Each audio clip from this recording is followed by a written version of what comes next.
So, no test cases, no actual running software? Exactly. Instead, we use reviews, walkthroughs, and tools like static analyzers to find defects early, sometimes even before the code is written. So we're hunting for typos, ambiguities, and missing details before they turn into bugs? Exactly. Catching defects early saves time, money, and stress.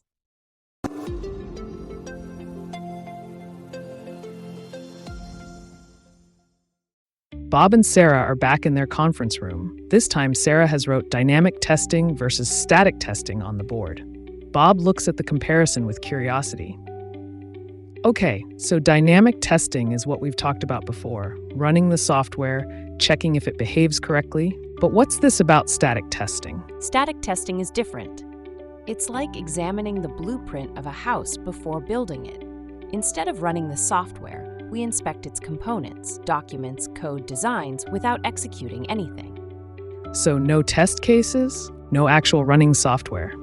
Exactly. Instead, we use reviews, walkthroughs, and tools like static analyzers to find defects early, sometimes even before the code is written. There are two main parts to static testing: reviews and static analysis. Reviews, like what? Think of reviews as manual inspections. We might review requirement specs, user stories, or even contracts to ensure they're clear, complete, and testable. So we're hunting for typos, ambiguities, and missing details before they turn into bugs? Exactly. It's all about improving quality early. And what is static analysis? That's where tools come in. These tools scan code for specific issues, like unreachable code, security vulnerabilities, or non-adherence to coding standards. So it's like a spell checker for code? That's one way to put it. But they can also check deeper aspects like maintainability and performance risks. Sarah circles static testing and writes collaboration beside it. Another key aspect is collaboration. In static testing, testers, developers, and business representatives work together. How? For example, during backlog refinement or when writing user stories, testers ask questions to ensure the stories meet the definition of ready. By challenging assumptions early, we improve the quality of work products. But doesn't all this reviewing and analyzing take time? It does, but think about it. Fixing a bug in requirements costs way less than fixing it in production. Plus, static testing can catch defects that dynamic testing can't, like unreachable code or design flaws. And fewer defects mean fewer headaches later.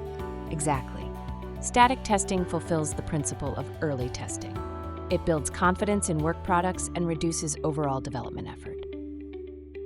So by catching defects early, we save time, money, and a lot of stress later on. That's why static testing is so valuable. Even though reviews can be costly up front, they reduce project costs overall by preventing expensive late-stage fixes. All right, Sarah? Static testing sounds like the unsung hero of software quality. I'm sold.